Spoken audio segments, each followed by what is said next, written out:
Hi, everyone. I guess we could get going. We're going to have a very few number. I'm getting a lot of emails saying some people cannot come. Nancy won't be here. Mark won't be here. I guess that's 2 emails, not a lot. So I guess we can get going. I've lost my agenda already. There it is. So there's not many of us here. Do we have any new faces? Should we do a hello since we have such a small group? What do you guys think?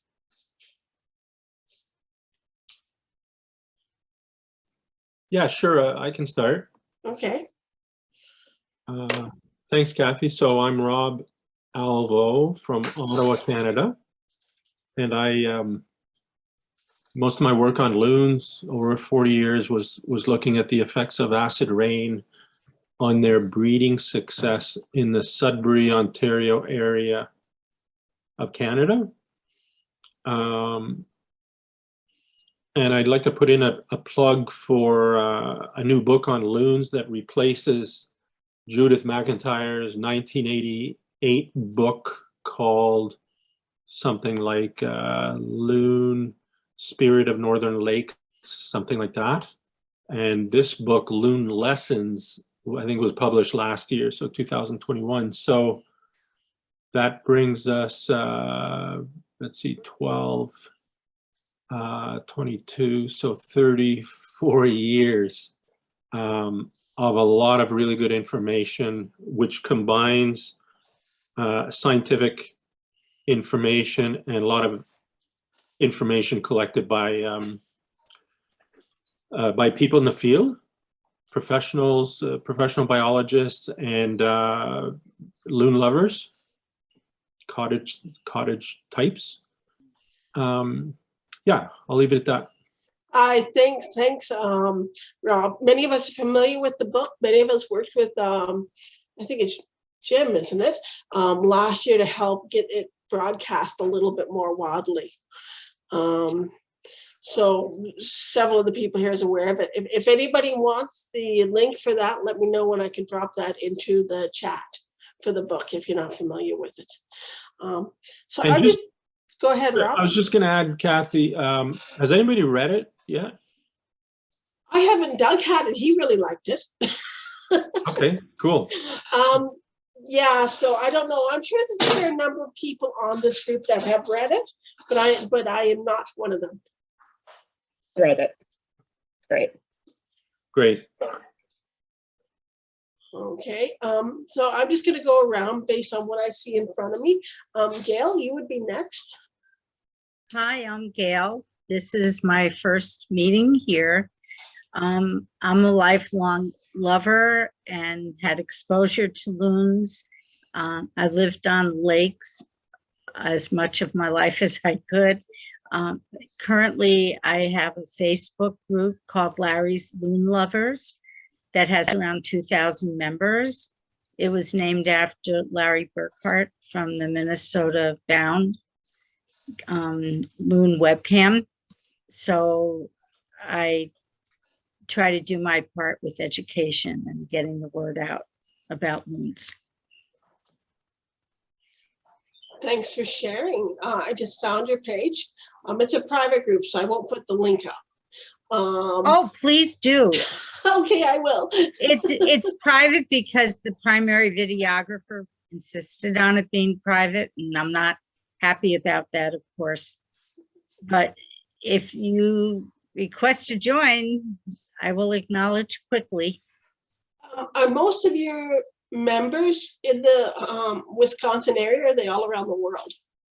I'm all around the world, and many from New Hampshire because of the Loon Preservation Committee. I find my social media gets a lot of European followers. Yes, yes. I have Germany, Spain, Switzerland. Yeah, they love their divers over there. I do. So just based on going around my list, Erica, you'd be next. Hey, I'm Erica Lemoyne. I run the Loon Watch program out of Northland College in Ashland, Wisconsin. We have over 500 volunteers that monitor loons throughout northern Wisconsin, and we do a lot of other programming materials too. I'm about to send out our e-newsletter. We have a photo contest for our poster coming up pretty soon, and are helping put together that fact sheet with Kathy and Nancy, and looking forward to sharing that with you all. If you have any questions about loons in Wisconsin, let me know.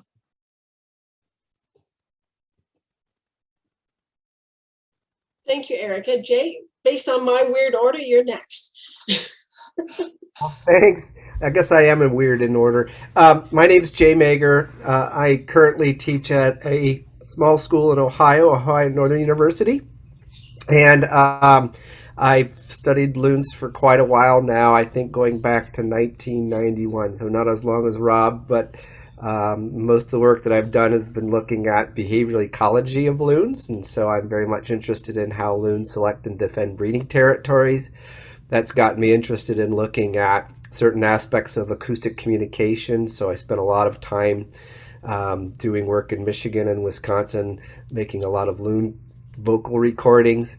And now recently I've been starting to do some work down in South Carolina, where I've been trying to look at the behavior of loons that choose not to overwinter on the marine or the ocean environments, but rather on freshwater. And it's kind of an interesting and special place where I've been able to work over the last couple of years in Northwest South Carolina.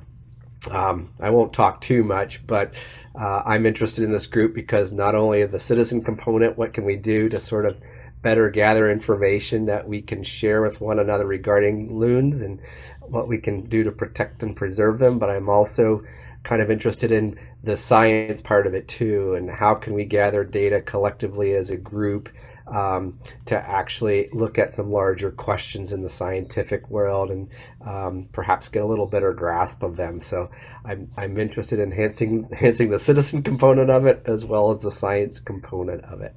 I hope that works, Kathy. That sounds great. Thank you very much. John, you would be next. Hi, I'm John Mobeck. I'm the Executive Director of the National Loon Center, and it's a pleasure to join you. I've probably been on just a couple of calls over the past year, and mostly and Natasha, who I know is also on this call, has been on those that I've not been. But it's a pleasure to join you. The Loon Center is gathering a bunch of steam as it heads towards its 2024 opening of the facility. Lots of programs underway, and citizen engagement certainly is going to be at the forefront of much of what we do. We just launched our Stewardship program, a 31-foot pontoon boat that is giving free tours of Cross Lake with freshwater ecology and loon education on that boat.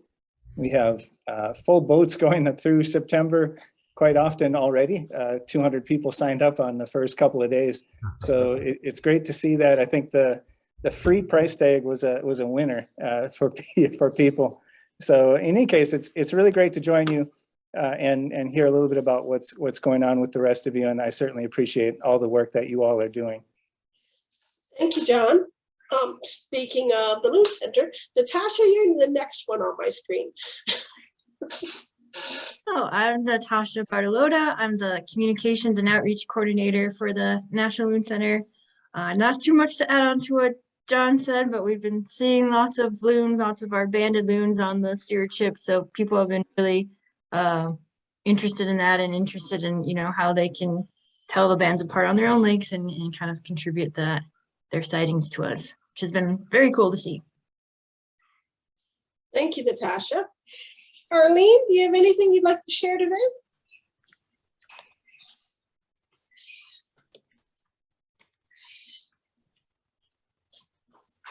We can't hear you, Arlene. You're mute. Oh, okay. Yeah, they call me our loon for a good reason. But I'm with the Michigan Loon Preservation Association, and we have loon rangers who are citizens on about 300 lakes in the upper and lower peninsula that report on the loons from nest building to fledge. And this has been going on since 1986. And what we would like to do is update our data handling, I guess, to make it more shareable and efficient, not only with ourselves, among ourselves, but with this group. So thank you for facilitating that. No problem. I'm glad you're here. Who's next? Everybody's moved on my screen suddenly. Who have I missed? Forgive me if I miss you. Jen, are you able to chat? Yeah, I can. My name is Jen Denny, and I'm the Communications Education Coordinator at the Adirondack Center for Loon Conservation, based in Saranac Lake, New York. And our mission is to promote passion for and inspire the conservation of common loons as an environmental sentinel. That's actually a little change to our mission. We're emphasizing the environmental sentinel part to get people to think of the broader ecosystem. But we have 100 study lakes around the Adirondack Park in 12-week field season. So usually Emily Prosser, my colleague, would be here, but she is really busy getting ready for banding right now. Terrific, thank you. And the next Jen.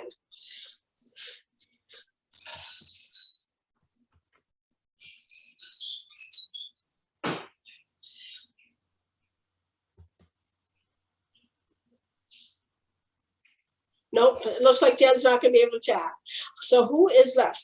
Kelsey and Arcata. Kelsey, if you can chat, go ahead. If not, just don't worry about it.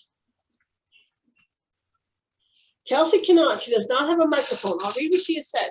She's from Glacier National Park Citizen Science Program, so it's great to have you. She coordinates the fieldwork and the loon monitoring for 30 volunteers across 45 breeding lakes. But she does not have a microphone, so she's unable to chat with us. Arcata, did you want to say anything? Are you quite happy staying in the background? I can introduce myself real quick. Hi, I'm Arcata. I'm a biologist with Ricketts Conservation Foundation. We're based in Northwest Wyoming, and we assist agencies out here with monitoring and management of common loons. Terrific, thank you. I should introduce myself. I'm Kathy Jones, and I'm one of the two people who coordinate the Canadian Lakes Loon Survey for Birds Canada. So we have volunteers right across Canada monitoring loons. And this year is our 40-odd something year. I think technically we began in 1981, but we might not have had the first field season in 1982. I'll have to go check. I also just was going to share something that we've been involved with that you guys might find interesting. At some point in the future, Doug will be on what is called the Cottage Life podcast. I was on the Warblers podcast last year, but he'll be on the Cottage Life podcast talking about our research and loon conservation in Canada. From what we're understanding, it's close to the end of August because he'll also be attending the Cottage Life show this fall. So just something to keep an eye on if you guys are interested. Terrific. That means everybody said hello. See? Just a quick word. Yep. A little bit of information. So the Ontario Lake Loon Survey that you were just referred to, 1982, became the Canadian Lakes Loon Survey, I think in the 80s or 90s. 90, about 94.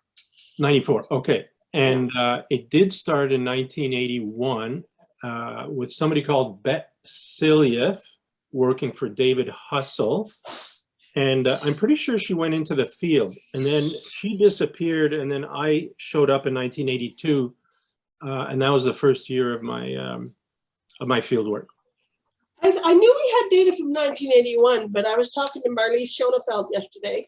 No, I guess it was last week now, and she was saying the first volunteer-driven data wasn't collected to 1982.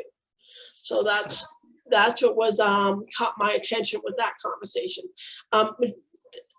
Dieter and Marlies Schoenfeld are from the Sudbury Nickel Belt area, and they were on one of the early steering committees for the Canadian Lakes Loon Survey, then the Ontario Lakes Loon Survey. And I think that's lots on that.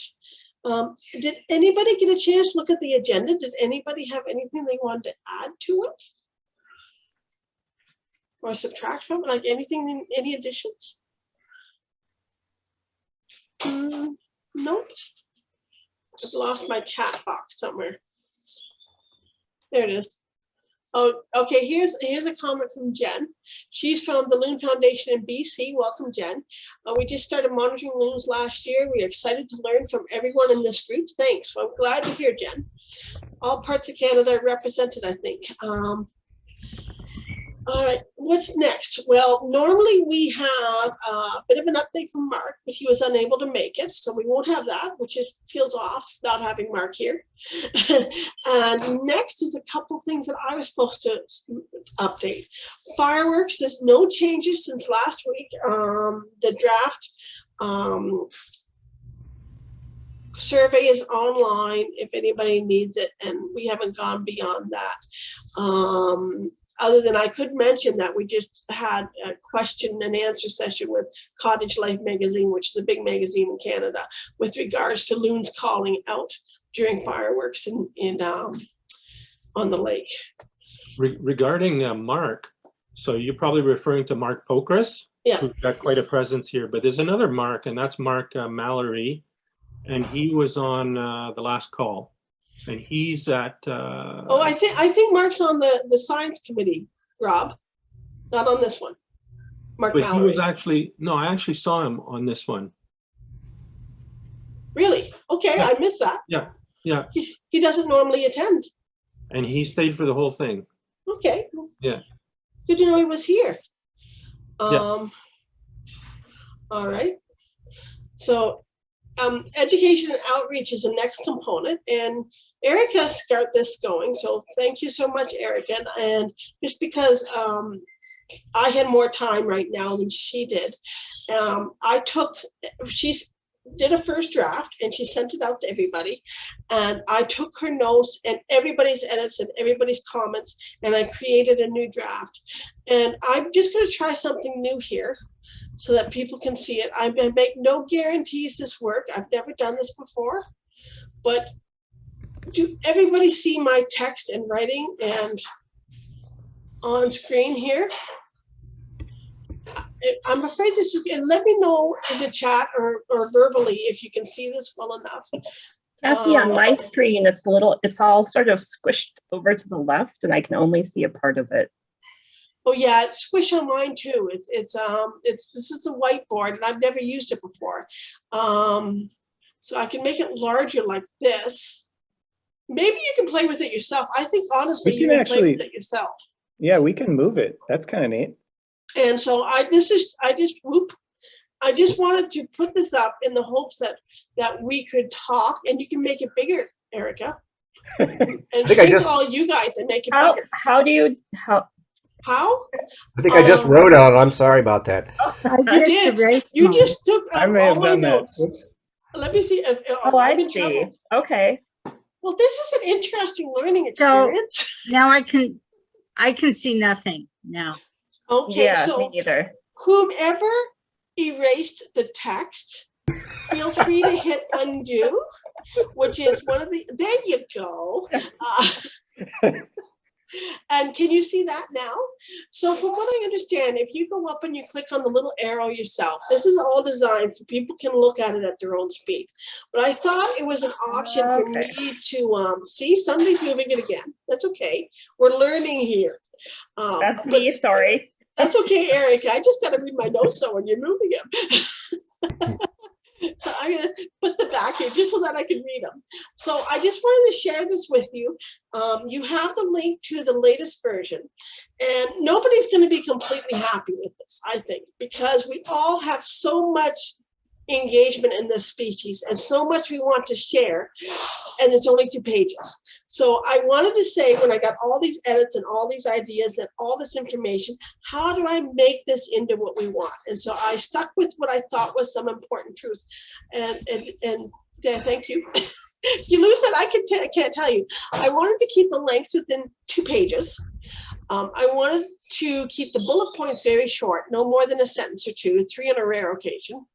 For the audience, I did some Googling, and it looks like the audience, and I knew this before, but I double checked, is a grade 8 level is what you should be communicating to, ideally with no jargon. So I try to keep out of jargon. I also try to keep away from wishy words that we scientists love to use that when we're not certain. So no ifs, no maybes, no avoids, no potentiallys at times, that kind of thing. I try to firm it up a little bit because people are more comfortable with that, even though we as scientists often aren't. So I adjusted some of the text to make sure it went down to 2 lines, and I tried to make it easy to remember phrases. So if you take the little arrow and you move over, or you should be able to, I think, there should be a way we can move in here, but maybe I'm wrong. I'm doing this. You're moving that, but I was trying to move this one so we can see it more. And I'll just get rid of this.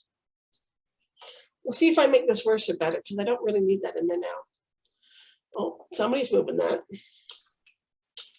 So, is this easier to see now? I don't see anything, Kathy. Don't see anything. This is just, okay, I'm going to just get out of this and share the Google Doc. That might, don't leave the meeting, Kathy. This is classic for me. I don't know how to leave. We'll just go.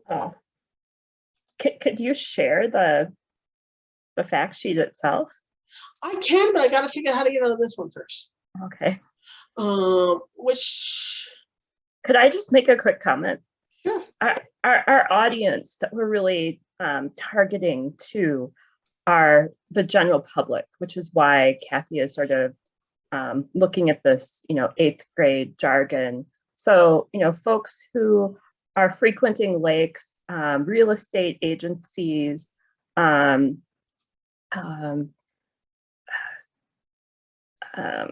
like boating companies and fishing companies, and folks that don't have our jargon in mind is sort of what is who we're targeting. So the folks who are using the resource, who are using lakes and encountering loons. And so we want them to have a good idea about how to be safe around loons and how to help loons. All right, now can you guys see my graph? Yeah. Okay, great. That's easy to see. I'm obviously going to have to work with that whiteboarding. I thought it would be easy for us, but I'm not so sure it is. So this is the next draft. I'm not going to go over it in details. I'm just letting you know that I'm trying to get in as many of everybody's comments as possible, and like as Erica saying, trying to keep it to that minimum audience, that first person audience, the ones who see loons for the first time. And I know that we all have all these wonderful ideas of what else we should do.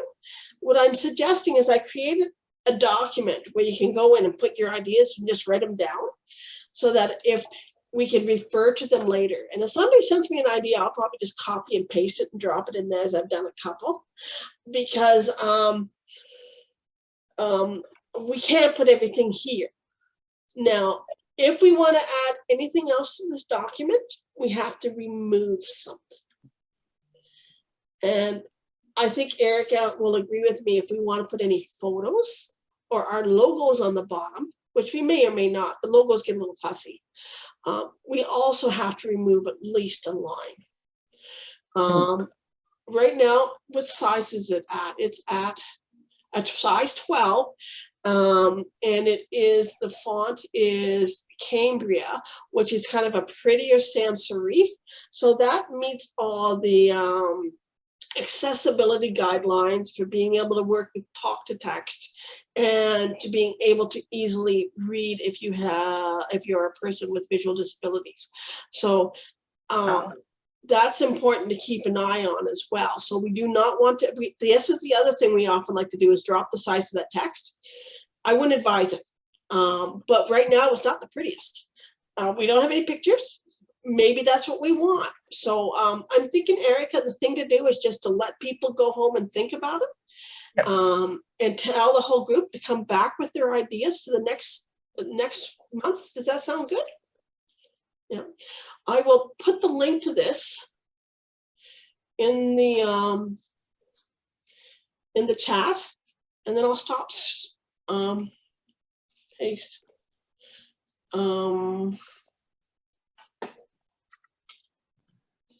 And I will stop sharing.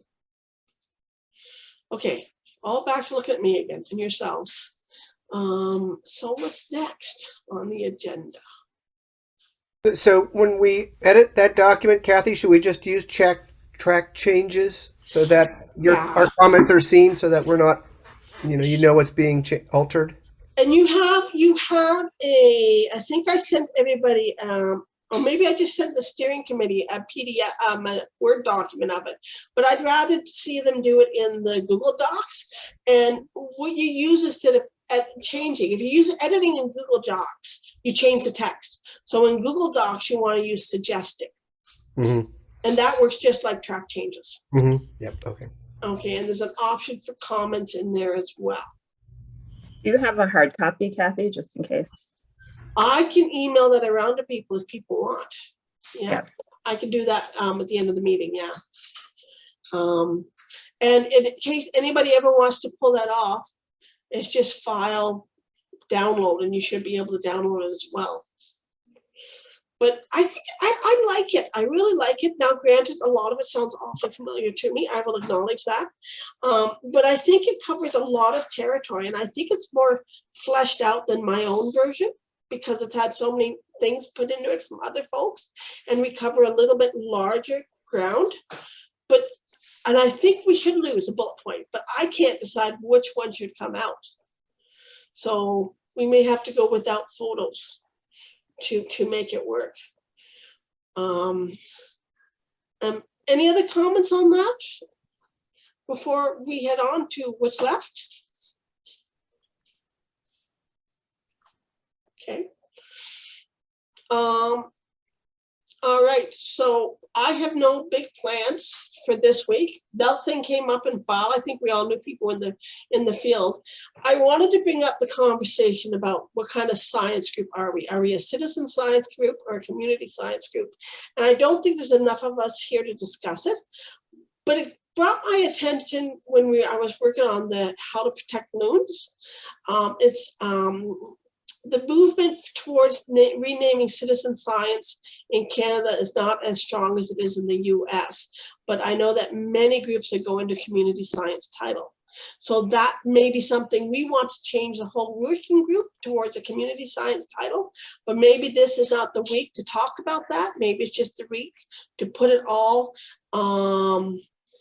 into your minds to think about. And for those who've not been involved with the movements on this, community science, by definition, can be considered different from citizen science.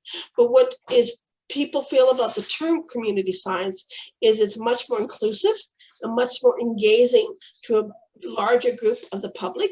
Well, citizen science implies a certain group of the public, and some people feel that they cannot belong with that terminology. So that's the reason behind that. And there are starting to be organizations that will not promote citizen science. They only want community science. So it's a fair and accurate thing that we will need to discuss in the future on how we want to display ourselves and market the documents that we put out. Future meetings. Anybody got a great idea that we can fit in for next month in this small group? Or, oh, Jay's got his hand up. Well, I think I was supposed to be talking about nesting success and thinking about ways by which we can sort of uniformly assess nesting success. And this was going back a while before I was gone. And I don't know if this is still of interest to the group, but one of the things that a lot of us are unable to do is monitor loon nests, pretty much on a daily basis. Many of our volunteers are visiting lakes where there are nests that they might visit them once or twice, once during the nesting period and once during the post-hatching period. And there have been a number of people who have tried to elucidate how successful loon nests might have been by looking at nests post hoc, that is, after either chicks have hatched or there's been a nesting failure. And there have been some efforts by some scientists to actually come up with, for lack of a better word, dichotomous keys or ways to sort of determine the cause of a nest failure and do it in sort of a, I don't know if the right word is, standard way.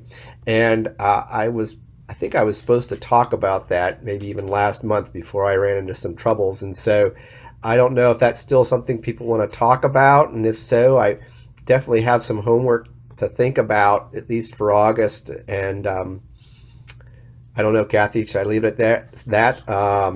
I think a lot of people would be interested. I think that's it. Even myself, I have people giving me photos of eggs. It's like, what do you want me to do with that? I think people would be interested. What's people's field seasons like in August? Is that a good time to hold something of a more technical nature like that? I'm thinking maybe in September, people may be less busy. Yeah. Yeah. So, I agree, Erica. One thing I would ask, oops, sorry. So I'm the only one who's not available in the fall, huh? There will be some. So I've got a question following from what Jay was just saying, distinguishing between successful nests and unsuccessful nests. So with successful nests, obviously, if you see an adult or two adults with chicks, you know it's successful as long as you can link the chick or the chicks to that nest. But I'm just wondering if any of you use the presence of egg membrane sacs. Yeah? Jay's nodding. Yeah, that's the whole, the paper you wrote, Rob, I think back in the 1980s, talked about looking at eggshell membranes. And there was a paper that was written in the 2000s by Wendell's et al. That actually included a key where they actually described, location of eggs and whether there's membranes and whether there's crushed fragments. That I think would be a good, discussion point. And if anything, when we have this discussion, I would post those papers up online. It's really trying to see those situations where, we look at and there's no membrane in the nest and we see fragments in the nest but no chicks. I know at least when I was back in the day working with Judy McIntyre, she said, Jay, one thing to look for are fragments that are kind of square in shape, because a lot of times when chicks are pipping from the egg, they will cut at 90-degree angles, and that in that case you'll see a lot of squared fragments in the nest, whereas if something's been depredated, you'll see larger or multi-scale fragments that are of different shapes and geometries. And that really drew to my question, how variable do we see these types of successes and failures? And if as a group we can, that's one of the assignments I was sort of hoping for, is that people that are in the field right now, if they could start to take active pictures of the nests that they know that chicks have actually hatched from, maybe described, not just the materials that they've probably used to make that nest, but perhaps again take pictures of what's in the nest and what might not be in the nest. So sometimes nest predators will grab the eggs and take the eggs off into the woods where they'll eat them. So finding eggshell fragments way outside the nest might be something that would indicate depredation. So I guess it's all those sorts of pieces of information that I'm really kind of curious about. And if there's a way in which we can all come together and say, hey, here are some pretty telltale signs that you've got a successful hatch or you've had a failure. Oh, does that make sense, Rob? So yeah, I was sort of thinking, if you're out in the field right now and you're really busy because you're out in the field working with hatched or unhatched chicks and you're wondering what happened, yeah, I would appreciate people beginning to catalog that. And I don't know, Erica and Loon Watch, whether there's sort of a standard practice that you guys have adopted, or the Loon Preservation Committee, or Arcata, when you're working out in Yellowstone, are there certain things you look for that are sort of telltale signs, because you obviously can't be getting to those different territories and nest sites on a daily basis. So especially for those people that don't have the luxury of being able to visit the same lake daily or even once a week, I'm kind of interested in seeing if there's a way in which we can sort of figure out how to assess nesting success when we just don't have the time in many of our scenarios to do that. So So- a couple, so- things, Rob, before Jay, Yeah, before we go on, yeah. and then you next, Rob. You already dropped 2 documents onto the. I did. You did. So one of them is Rob's, one of them Okay. is somebody else's. If you want to quickly drop together some text about homework and photos, I will send it out with the education and remind everybody that this is the 2 pieces of homework.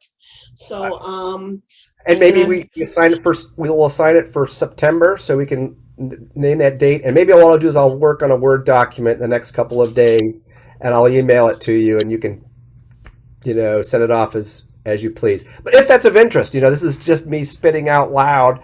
I hope the rest of the group finds it interesting. If not, we can table it for another day if there's something more pressing. But I knew that was something I think I was assigned to do back in May, and I haven't gotten to it.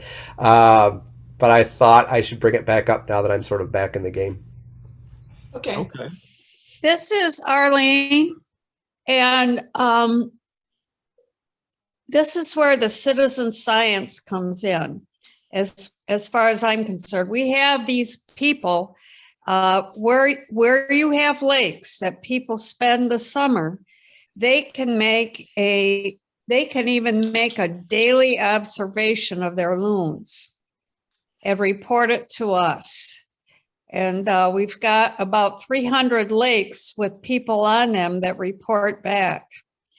And so if there is a question on a particular lake, or if there's no one on a lake, then somebody can go there and do what Jay is suggesting. But we've got really good coverage on many lakes. And I don't know what Loon Watch does. It may be modeled after their program, but we pretty much know from time to time what is going on each lake. So with Loon Watch, it's really kind of up to the volunteer and the amount of effort they're able to spend monitoring.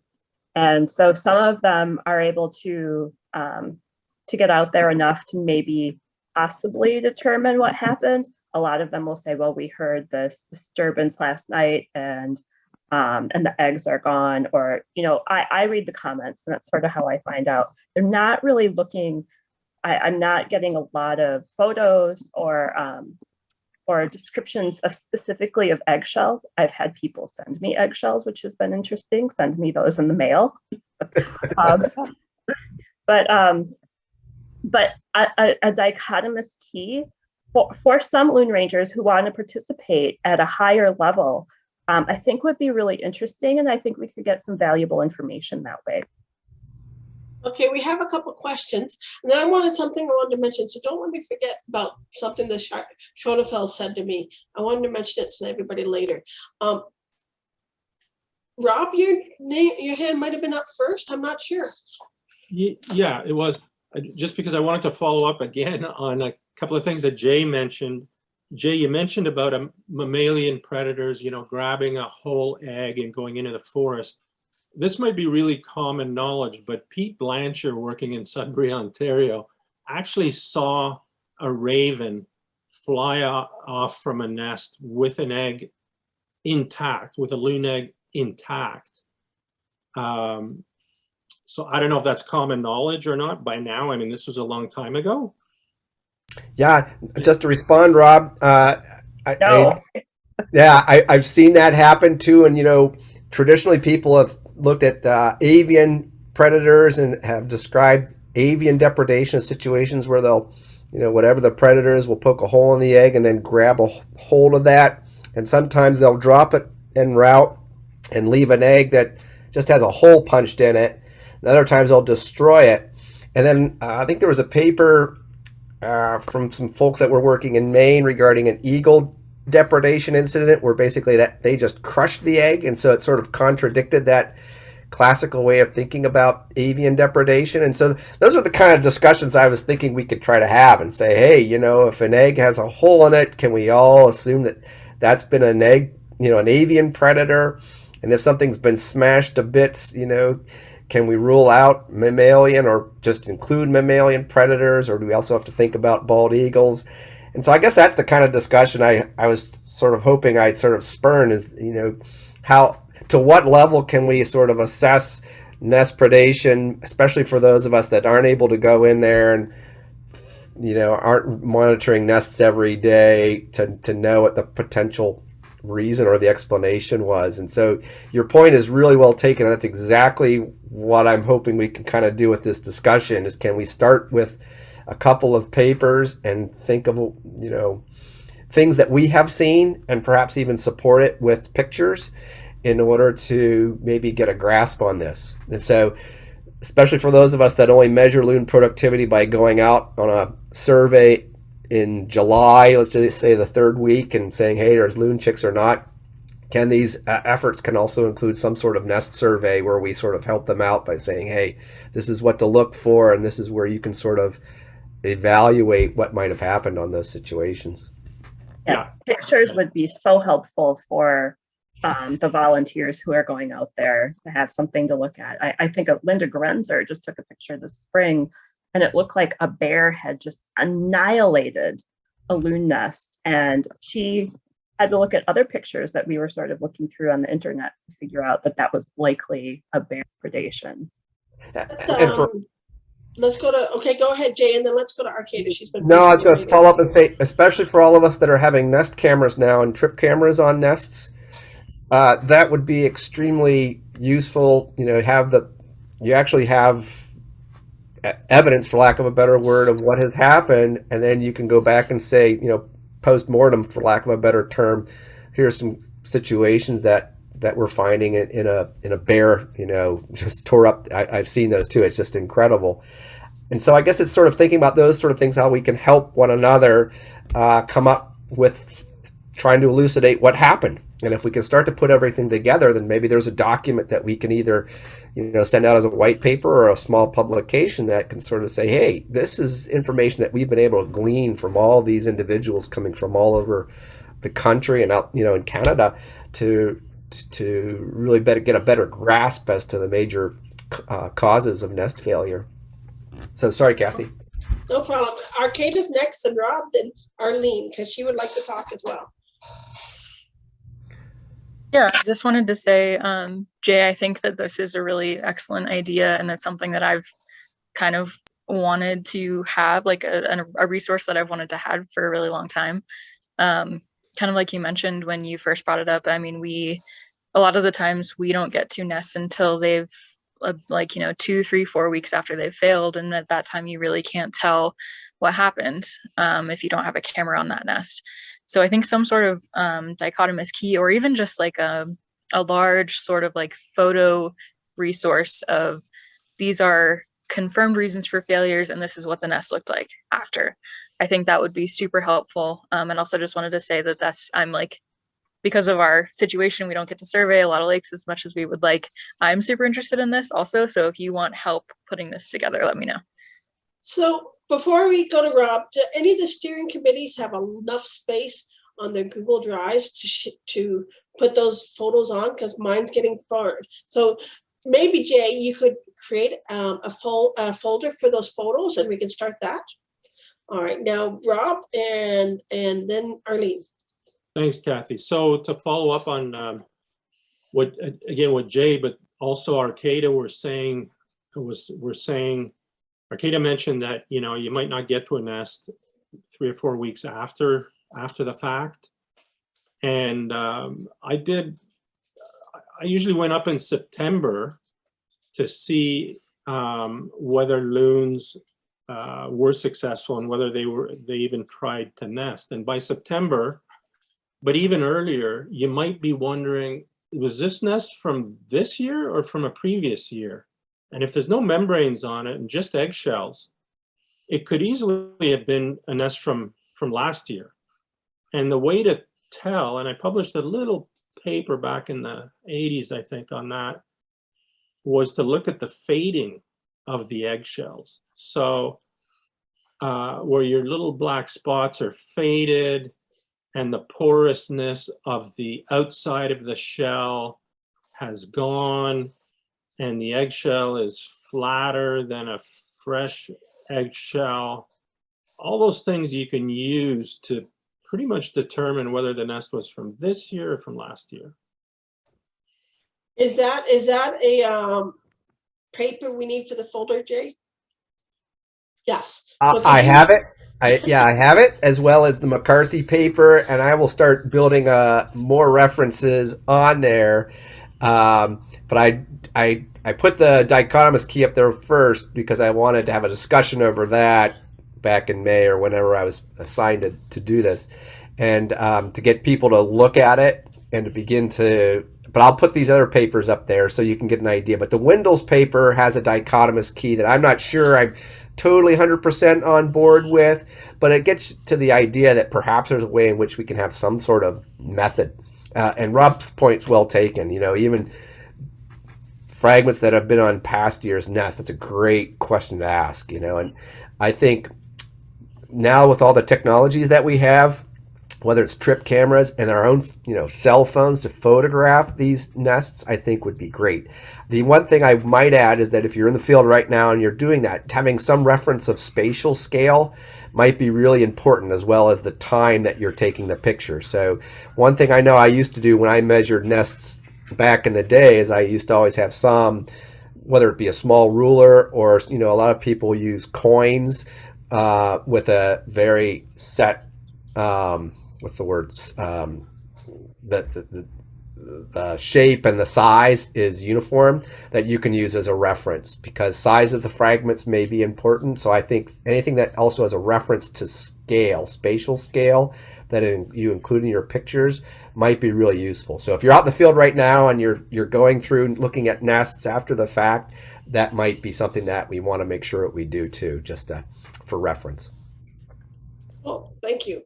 Arlene, was that comment on the chat from previously, or did you have something to add?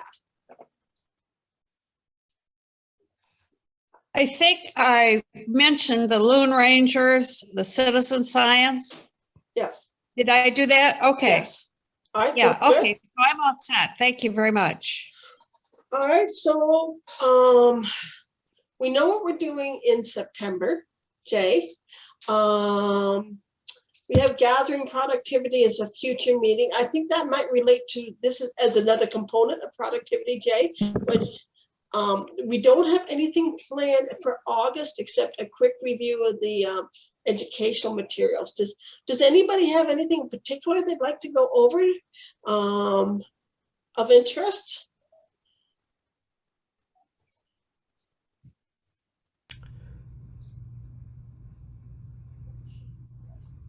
Maybe then we'll just think about it. And if anybody comes up with a good idea and a contact or somebody will speak, just let me know. And the August date will be the 29th, and the September date will be the 26th. And I will be on holidays in October, so you guys can also think about what you want in October and who's going to take lead. Because I'm going to be in Newfoundland and I'm going to be ignoring you all.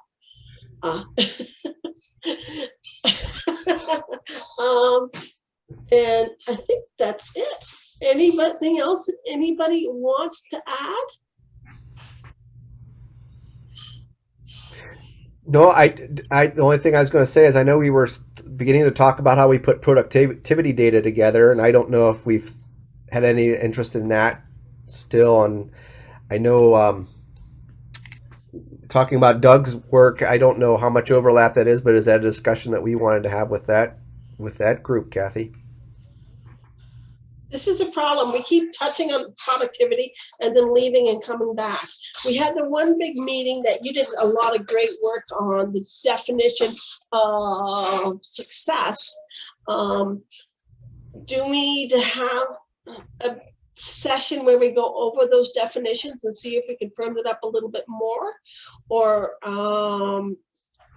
reasons not to use that as a measure of success, which I think the base definition is still 6 weeks, and most of the studies seem to support that. It's up to you. If you want to have a meeting in, say, August or October on that subject, it might be a good conversation to have, and there's no reason why we couldn't. Well, that and just compiling the data. So, I mean, starting to get to the science of it, see if there's anything that we can do to get all of our data to sort of be, I don't know what the right word is, equivalent, so that we can make broad, either temporal or spatial types of analyses on, the work that Rob was a part of with that recent paper, the Bianchini papers, are a great example of what could be done in Canada if we could somehow expand it to what we're doing in the United States. I think would be great. Yeah, that does sound like an item for the scientific meeting, which I think both you and Rob are on, right? Yeah, I don't think we've had any meetings. I have done my share of combining crowdsourced data, and it's messy. So it's not something you want a large group working on at the same time. It's something you want to have a small group knock their brains over until they figure out the best way to do it. Okay. Yeah. And I think you were right earlier, Kathy, when you said that Mark Mallory was part of the science group and not part of this group. They all are. There's so many groups out there, they all kind of merge after a while. But yeah, so if you have anything you want to do about that on the next meeting in October, just let us know.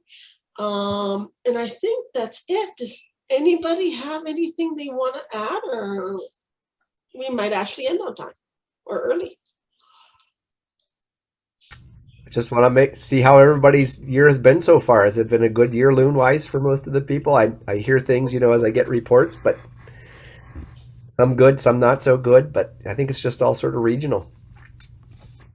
All right. Anybody have, I can't hear you, Erica. It's been pretty quiet. I haven't really heard from folks as much as I usually do this time of year. So I'll be very curious when our monitoring forms start coming in November 15th. So that's when I'll start to see data. Yeah, mine starts coming in September 15th.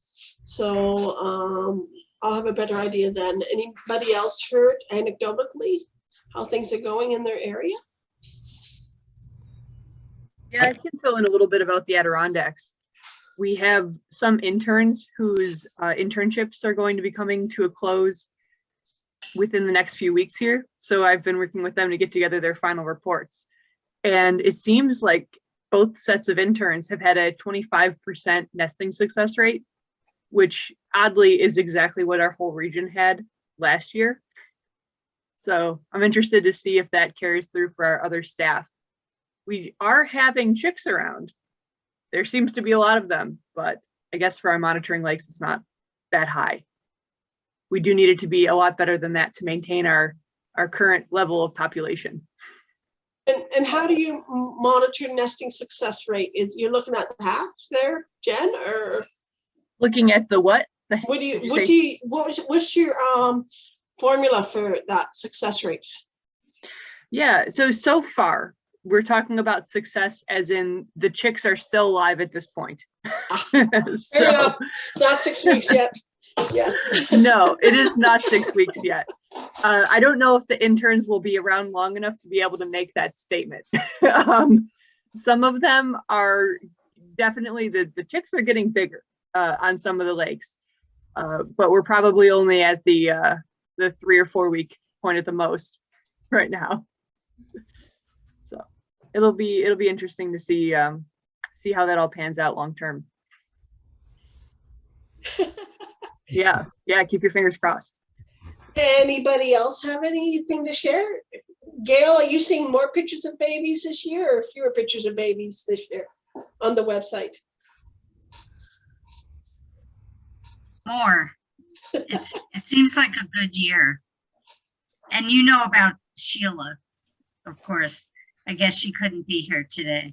Yeah. But she sees loons all the time. Babies. Seems to be going well in northern Minnesota. Looks like Montana's doing well. They've had a drama of some sort. Oh, a loon on the side of the road. Oh, we get those all the time. I said to say that. We get them way too often, and then we got this whole kerfuffle about things going on with it. And we have to convince them it's okay.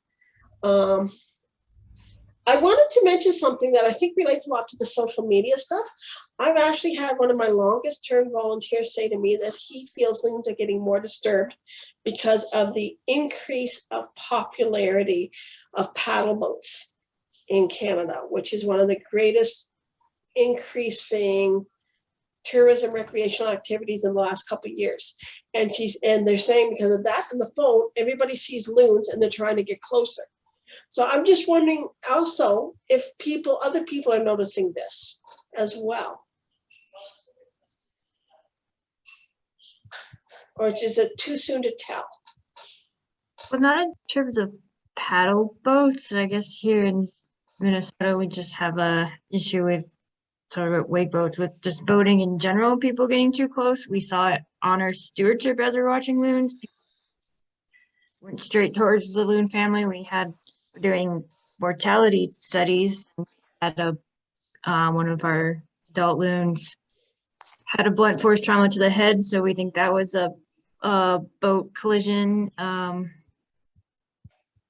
we have, on a morbid note, 3 dead loon chicks in our freezer right now, so we're trying to figure out what happened to those. They're all pretty large, and one of them did look like maybe it got struck by a propeller. So we're just kind of having an issue, I think, with just boats in general. Or not, I don't know if we have too many paddle boats around here, but definitely the motorized boats.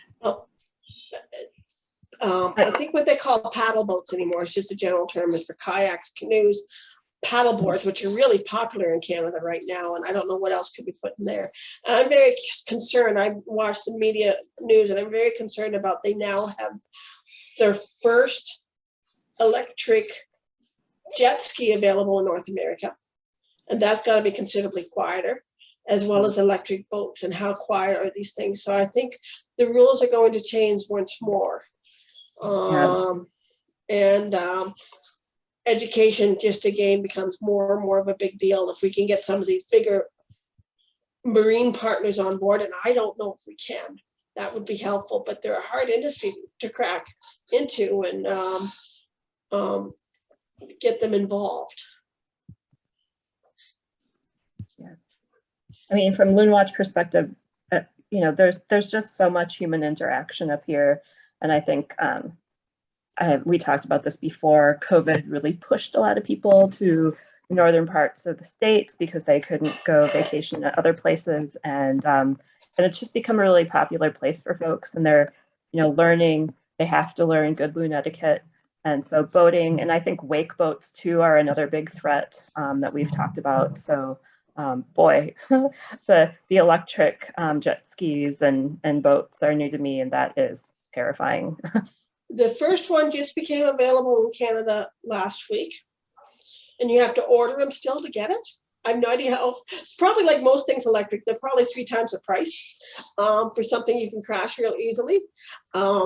So hopefully they don't take it on too fast, but I have no idea how quiet they're going to be. We would think they would still be noisy though, because they're still going at a certain speed and they still have that friction with the water and splashing. So you think they still be noisy, but they'll be less noisy. So, yeah. Rob, did you still have a question, or did your hand just get left up? Yeah, just a quick question. It sounds like it's a boom year, at least in some places, but I'm just wondering what the bald eagle situation is.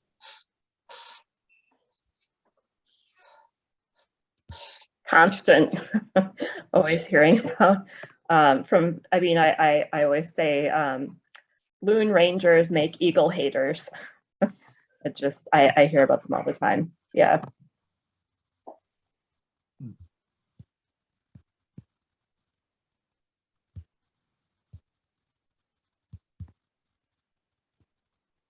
Yeah, same thing here in New York too. Whenever I give a presentation, I'm always saying we love it that the eagles are doing well and we love it that the loons are doing well, but they don't like each other. So it seems like a lot of people are, on one side or the other, but it's just nature. However, we are encouraging that if people have a nest raft, that they use an avian guard. They've done all of the work of setting up a loon nest raft as well. You guys have seen the photos of the owl going into the avian garden, grabbing the chicks. Have you seen that? No. I will find it and share it. It's a YouTube video of an owl. I would say it's probably a barred owl going into the nest. It's a barred owl in Loon. It's quite dramatic, and I don't think they lost anything. But Is this a video? It's a YouTube video. Was that from this year or previous? That would have year? been last year. So it might have been Tobin? Might have been Tobin. Come to think of it, let me look it up. That's what I need is Tobin. Yes, owl attacking loon nest. It's Tobin. And there's a couple videos of them, but it's pretty dramatic. And I thought my first that it almost looked like they had a light on the camera, but my husband says no, it's just there's so much heat and stuff in the nest that it shows up as very light in the image. No, that it's a webcam. Yeah. And it has IR at night. Yeah. So it's worth watching. So it's not, I don't think it's the same full mesh avian guard that a lot of you also use. suffer from tinnitus. You need to see this. Oh, In November last year, four Sorry. well-renowned international... Sorry. that's okay. I'm wondering if that was mine. So I put the link up there if anybody wants it. And it's quite dramatic to think that went into that spot. But that also is a nest that is stuck in the middle of the lake with no vegetation around it. So I don't know if that's the best deal in bald eagle country to have those things. So are you watching it right now, Eric? I just saw your face. Yeah, I'm watching it. So I don't know how great it is to have these drafts without anything around it to make it look like it's supposed to be there. It's just to me is a great target. That's a bald eagle specialist in me coming up thinking that. They look pretty obvious. Yeah. So, all right. Oh, so it comes in twice. Oh yeah, it's quite a fight. And I wouldn't be surprised if it does it again later and actually succeeds. I'm not sure do we know of owls actually taking eggs or eating eggs? Like we know that great horned owls will predate on nests for chicks, but I'm not that familiar with owls actually going after eggs.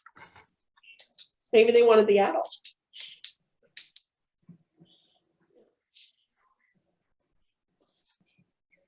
So I've just shocked everybody today by the looks of it. So this is infrared. It looks like the nest is all lit up.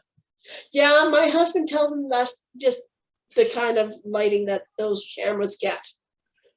So it's probably is infrared or something like that, because of the way the heat signature is on that. Yeah, he knows more about that stuff than I do. I don't get into it in too much detail. If anybody knows more, I can't comprehend sticking a light on a nest in the middle of a lake. Yeah. No, the wildlife can't see it. It's infrared, IR. So it is a camera, right? It's not the light. There's no light on the nest. Only the viewers of the webcam can see the light, but the wildlife that are there cannot. Okay. I think you're right, Kathy, that it's a barred owl. It certainly seems to be the right size. It's the right size and shape for it. Yeah. Yeah. So I just find it it's another very interesting thing. And that's, I think, is a private group that YouTube is off of. But I'm not totally sure of that either. So let me Well, see. it's a private individual who erected the nest and runs the webcam. Okay. Yeah. If you have a question about Loon webcams, I'm your gal. He's a good, you're them or they are. You probably hear a lot about this. So any other questions or anything else you guys want to do, or should we call it a day?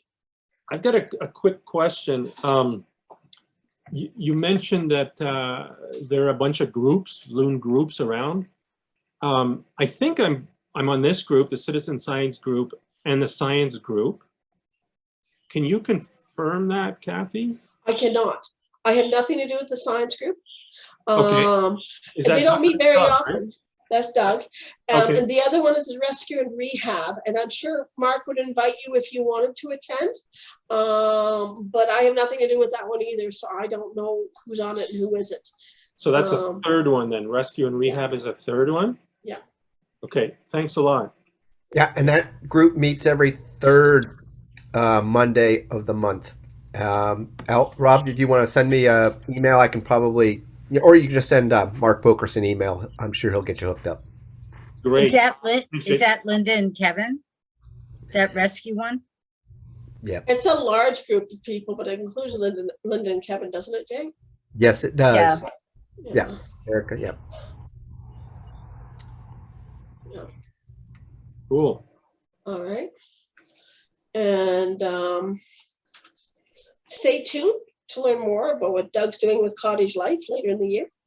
And listen to the podcast whenever it comes out. Just put a little bump in there. I have a question. Mm-hmm. Is there a way to look at the previous recordings? Yes, if you you should automatically have a link to them in the information, but I can send it again. And how it's set up is there's a folder for each year. And if I remember to hit record, because I make no guarantees, should be a recording in there for the meeting. Now you will have to download it to your computer. I think that's how it works on Google. I don't think you can just watch it from there. I will pull up that link again and I will share it with everybody here. When did this group begin? Fall of 2020, am I right there, Jay? Erica? Started to think about it, but didn't get anywhere till later? Yeah, I think that's right. Just a little background, the whole impetus behind this working group and the two others is that we were supposed to have a sort of an international loon symposium that was going to be hosted by Biodiversity, I want to say in the spring or fall of 2019. And so these working groups were sort of initiated to begin brainstorming ideas for sort of projects that would be covered during that meeting. And unfortunately, COVID hit, and so that meeting was postponed and it has yet to be rescheduled. So we just sort of went on our own in each of these three groups to sort of advance sort of things that are sort of pressing in our areas and share as much information as possible. And the whole idea behind these is to be as open and, involve as many people as possible to get some things done with loons, whether it be within our local group that you're gleaning information from the rest of us or vice versa. We as a group can come up with white sheets or things that can lead to sort of initiatives that protect and conserve loons across North America. And I'd like to say, just from the perspective of someone coordinating this, it's really nice to get together with you all too, to discuss this and to have all this in common, because otherwise you feel like you're kind of an island. So I've got a question. Mm-hmm. In terms of Canadian researchers, because there were so fewer than in the States, I'm just wondering whether this list of 5 kind of covers it. So Kathy Jones, Doug Tozer, myself, Rob Alvo. I think that Jack Barr is completely retired. Completely retired from Loon. Completely retired. Neil Burgess was working on Mercury. I think he's finished with that. He's probably retired. Yeah, Neil's retired too. Okay. But we have some friends from BC, right? Here with us today, even, right? Yes. Yeah. Oh. And I think we've had some people from the Maritimes with us, right, Kathy, recently? We do. If we have, let me just pull up the list here. We have a full list of everybody's involved. We have people from Killarney with us, but they're in the field season, obviously, this time of year. I'm just looking at my list here. See who's got Parks Canada office. We have some. people from Kijiji, Yeah. yeah, you said it. Yeah. Kejimkujik. And something tells me we had some as well from another location in Nova Scotia. We'll have to check out whether we had the other group in Nova Scotia involved or not. But I And don't. there was Louise Shampoo from La Mauricie, Quebec. She's got to be getting close to retired too. Okay. Yeah, I was gonna say, I think she might be reading also. Yeah. I don't know if I have had any conversations with her in the last couple of years. There's no doubt new people coming on board. There's been some work done in PEI of all places for loons, which has got to be a bit of an optimistic gig. To the best of my knowledge, and it was never reported until they started doing social media. There was only one nest in Prince Edward Island for the better part of 20 years. At that token, it may very well only have one lake that's appropriate for loons in Prince Edward Island. But I had heard that they were doing some management stuff the last couple of years. The thing is, there's so many small maverick groups in Canada who just do their own thing and never talk to anybody. It's really hard to find out what's going on out there. I recently saw an email of someone promoting the Rideau Lakes Loon platform, which has been promoted for well over a decade. And I hate it because all they do is they just stick a mesh on top of something and they drop a little bit of grig and stuff in the middle, and they have all these holes everywhere. And it makes me very uncomfortable. I see places where little feet can go through. But they put them in places where they're easy to photograph, right? So they're all over the news. And what do you do about that? Mm-hmm. Mm-hmm. Yeah, you can only, when there's no controls, there's only so much you can say and do and advise. Yeah. If I see anybody else in the Canadian list, Rob, I'll let you know. But right now, those are the main names I'm coming up with, as well as John and Kelsey. Someone else was here from the BC group as well.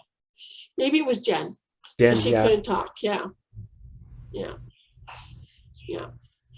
Okay. We've tried pushing Alaska too. We haven't had much success, but there definitely have been some citizen science groups there. One of the things I noticed in the book Loon Lessons, and Jay, you'll correct me here if things were changed since the draft that I read, but there was only one person mentioned in the index. The index had a whole bunch of subjects in it, but only one person mentioned or listed in the index, when there are all kinds of people that he actually referred to in the text. Did that change, Jay? I think the book's out. I don't think. I think it's mainly, it's kind of, I don't know the right word is, but it's kind of more of a biographical book in a way. Jim talks about his life, and obviously he probably hasn't done a lot of work in Canada. Yeah, I don't just mean Canadians. I mean people in general. Yeah. So I think he's really talking about a lot of things from life experiences and individuals that he's worked with along the way. So there's definitely some people that he talks about more there than others for sure. But I think Mark Pokris is going to have a book out soon too, which will be kind of interesting to see how he tackles the loon. I think we've all gone, maybe I'm going off here, but all been wanting a book that sort of I don't know the right word is, takes off from Judy McIntyre's sort of original book and has expanded from it, because we've learned so much from it. I don't know if one book's really done that yet. Jim's come pretty close to it, but not to say that I'm giving anybody else here an assignment, but I think that would be something that if you're a writer would be a great thing to explore. What's missing? Well, definitely some Canada stuff, right? And the behavior. I just love the way that Judith handled showing off the behavior. It was such an easy book to learn from. Yes. And it would be you're right. And I'm not the one who's going to write it. I'm going to retire without writing any books. Hey, this is being recorded right now, so you're on it. You're on the ball. But yeah, I do love the way that book is set up. I think it works well for both the scientific community and the more loon lover community, because it has such wonderful information in it, and I still recommend it to volunteers. Yeah. I agree. Or maybe that's something, Rob, I know in your spare time, that maybe that's something you should be finding a publisher. You're retired. You have more time. Write that book. Yeah. I don't think there's a need for a new book. Oh. After Loon Lessons, I think it covers it all. That's why I asked you, Jay, what's missing? Well, I don't know if anything's missing per se, but Jim's a behavioral ecologist, so a lot of it's behavioral, which I think, to Kathy's point, aligns pretty well. I'm sure there's other information in there. I don't know if like current population trends, a lot of conservation issues, and maybe even things like these working groups that we're dealing with now. I mean, with the advancement of technologies, there's so much information that's being shared about loons now. I can't keep up with it. Whether it's in a Twitter feed or whether it's in a what are those? Shoot, I'm losing track of all the names of all these different social media. But Snapchats, sending information that you're getting on the second, it's just mind blowing. And the amount of data that you can be building up to come up with some very interesting overviews of loons and their current needs, both in terms of increased production and increased survival, I think it could really take off. Problem is, there's just nobody here to do it. I mean, think about what Natasha's doing right now with the what's the term you're using, Natasha, for looking at the mortality of these loons and taking pictures from them. It's amazing, that the information you can glean from them. I think that in itself would be great to write a book about. You mean through iNaturalist? Yeah, through iNaturalist. Yeah, tell everybody what you're doing. I mean, if people still have the time, I mean, I think that's just amazing that you could use a picture to identify loon mortalities continent-wide. Yeah, the idea of that project was on the wintering grounds mainly to try to learn more what's going on there, and without having to send a lot of people when you're already, most of us are small teams down there, and can't really go out there for the year, just relying on community science and people to submit observations that they're already probably likely submitting on iNaturalist of different things. Interesting also if you're on these areas, keeping an eye out for loons, and then it kind of turned into a collaborative project with all beach birds, and then it got put on hold just because, as you know, summer gets very busy. But I know that it might be starting up some new conversations just to look up. We're having a call in a couple weeks with, I think they're a postdoc from UPenn working on a shared wildlife health information system. So that sounded similar to what we were trying to come up with this plan, as like a multi-state wildlife reporting tool.